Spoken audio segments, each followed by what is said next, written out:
सुनीता वर्मा और आपका स्वागत है मेरे channel gardening tips by Sunita Verma पर। फ्रेंड्स, अगर आपके प्लांट की जो ग्रोथ है ना वो कुछ रुक गई हो, उस पर फल या फूल कम हो गए हों, तो आपके लिए ये जो मेरा वीडियो है ये बहुत ही काम का है। मैं इसमें आपको बताऊंगी कि जो इसकी मिट्टी होती है ना इस प्लांट के लिए, जो हमारे अगर किसी प्लांट के ऊपर फल कम हो जाए आने या उसके ऊपर फ्लावर्स कम हो जाए आने, तो उसकी मिट्टी में हमें क्या विशेष चीज़ डालनी चाहिए जिससे कि उसकी जो सॉइल है वो अच्छी हेल्दी हो जाए। फ्रेंड्स, ये जो है ना मेरा ये चीकू का प्लांट है और इस छोटे से प्लांट पर लगभग 3-4 किलो कम से कम चीकू हर साल ले लेते हैं। ये इसकी हाइट मेरे ख्याल से 4-5 फीट है इसकी, और इसके ऊपर खूब भर भर के चीकू आते हैं। तो देखिए इस पर अभी भी छोटे छोटे ये कितने चीकू लगे हुए हैं, ये देख। इसके लिए मैं हर 3-4 महीने बाद वर्मी कंपोस्ट, सरसों की खली और राख वगैरह तो हम डालते ही हैं, है ना। और जब हम वो डालते हैं तो उसमें हमें इस बात का ध्यान रखना चाहिए कि ये जो हमारा पेड़ है ना, इसके नीचे यहाँ साइड में से यहाँ साइड में से मिट्टी निकाले हमेशा, ऐसे साइड में से।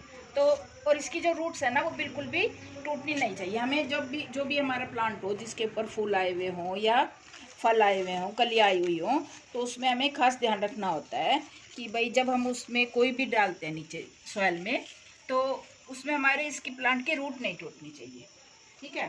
क्योंकि अगर रूट कट गई तो वो जो कलियाँ हैं और छोटे छोटे फ्रूट्स हैं वो सारे झड़ जाएंगे। रूट कटने से जो है उसकी जड़ें टूटने से जो हमारे प्लांट, फ्रेंड्स ये तो आप सभी को पता है कि जब हम रूफ टॉप कंटेनर में प्लांट लगाते हैं तो उसमें हम रोज़ रोज़ पानी डालना पड़ता है। इससे मिट्टी में जो कैल्शियम और मैग्नीशियम होते हैं ना वो पानी के साथ बह जाते हैं। इससे मिट्टी की जो पीएच वैल्यू है वो कम हो जाती है, यानी मिट्टी में एसिडिटी बढ़ जाती है, जिससे मिट्टी में मैग्नीशियम और आयरन की मात्रा भी बढ़ जाती है। यानी प्लांट के जो उसमें से कैल्शियम और मैग्नीशियम तो रिलीज हो जाते हैं, उस मिट्टी में रह जाता है ज़्यादा आयरन, ठीक है। और इसकी जड़ें इससे छोटी रह जाती है, यानी कि कहने का मतलब है कि जो हमारा प्लांट होता है उसकी जड़ों का विकास नहीं होता और प्लांट पर फिर अपने आप ही फूल और फल आने कम हो जाते हैं। तो इससे बचने के लिए मैं क्या करती हूँ, इससे बचने के लिए मैं इसमें चूने का पानी डालती हूँ। इससे बच 1 चम्मच चूना हो गया, तो इस 1 चम्मच चूने को हम खूब अच्छी तरह इसमें घोल लेंगे। और ये जो चूना है ना ये खाने वाला चूना है जिसे हम खाने के लिए यूज़ कर सकते हैं। इसे आप खुद भी बना सकते हैं घर में, और इसे आप मार्केट से भी ले सकते हैं, जैसे पान वाले की दुकान पे मिल जाता है ये खाने वाला चूना। वैसे घरों में इसे रखना चाहिए, बच्चों को छोटे बच्चे होते हैं ना उन्हें देने के लिए दही में मिलाकर या दूध में मिलाकर, तो उससे उनकी जो बोन्स होती है वो काफ़ी मजबूत हो जाती है। तो इसी तरह ये सॉइल में जब डालेंगे हम इसको, इस मिक्सचर को, अब ये ना अब ये हो गया अच्छी तरह डिज़ोल्व हो गया ये। अब इसे इसमें डाल देंगे,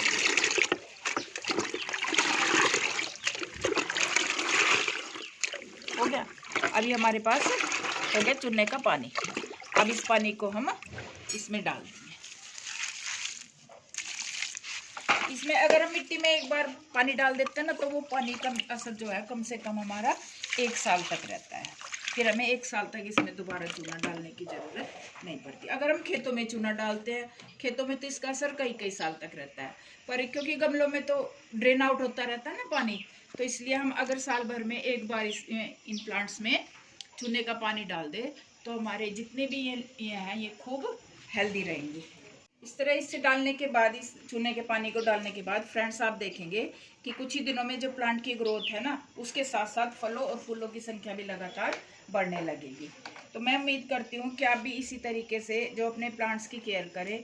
और फ्रेंड्स जो रिज़ल्ट आए ना उस रिज़ल्ट को प्लीज़ कमेंट बॉक्स में लिखकर ज़रूर शेयर करें। जल्दी मिलते हैं अगले वीडियो में, तब तक के लिए thank you very much friends.